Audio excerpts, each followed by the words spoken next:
హైదరాబాదు ఎంత అత్యాధునికమైనా సరే పాతకాలపు డ్రైనేజీ వ్యవస్థ, పాతకాలపు రోడ్డు వ్యవస్థ ఉన్నంత వరకు దానికి పరిష్కారం లేదు అనడానికి సాక్ష్యం ఇవాళ విజువల్స్.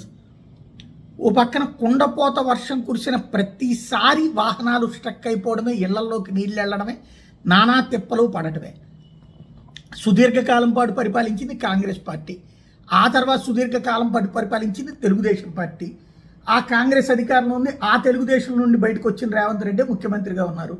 అదే తెలుగుదేశం నుండి ఇంతకు ముందు ఉన్నటువంటి బయటకు వచ్చినటువంటి ఆయన మొన్నటిదాకా కేసీఆర్ ముఖ్యమంత్రి.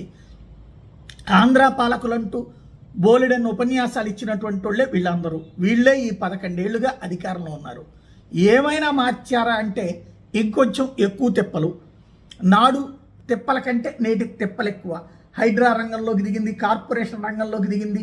అక్కడ బెజ్జాలు పెడుతున్నారు, ఇక్కడ బొక్కలు పెడుతున్నారు అని చెప్పి పేపర్లలో, టీవీల్లో రాసుకోవడానికి, టీవీల్లో బ్రేకింగ్లు, సోషల్ మీడియాలో పోస్టింగ్లకి తప్పించి ఆ నీళ్లకి పరిష్కారం, శాశ్వత పరిష్కారం మాత్రం లేదు. ఎప్పుడో 100 ఏళ్ల క్రితం కట్టారు, లేకపోతే నిజాం నవాబుల కాలంలో కట్టారు. 100 ఏళ్ల కోసం కట్టిన డ్రైనేజీలు ఇప్పుడు 1000 ఇళ్ళు అయినాయి. అపార్ట్మెంట్ల, ఫ్లాట్ల, షాపింగ్ మాల్స్, షాపింగ్ కాంప్లెక్స్ల.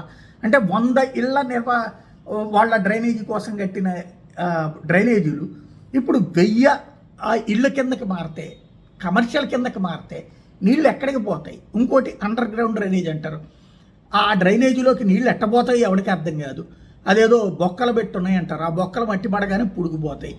ఈ నీళ్లు రాగానే అవి అంతా స్ట్రక్ అయిపోతుంటాయి, రోడ్లన్నీ నిండిపోతుంటాయి, వెళ్ళే వాహనదారులు నానా తిప్పలు పడాలి. అది మరొకసారి స్పష్టంగా కనిపించింది.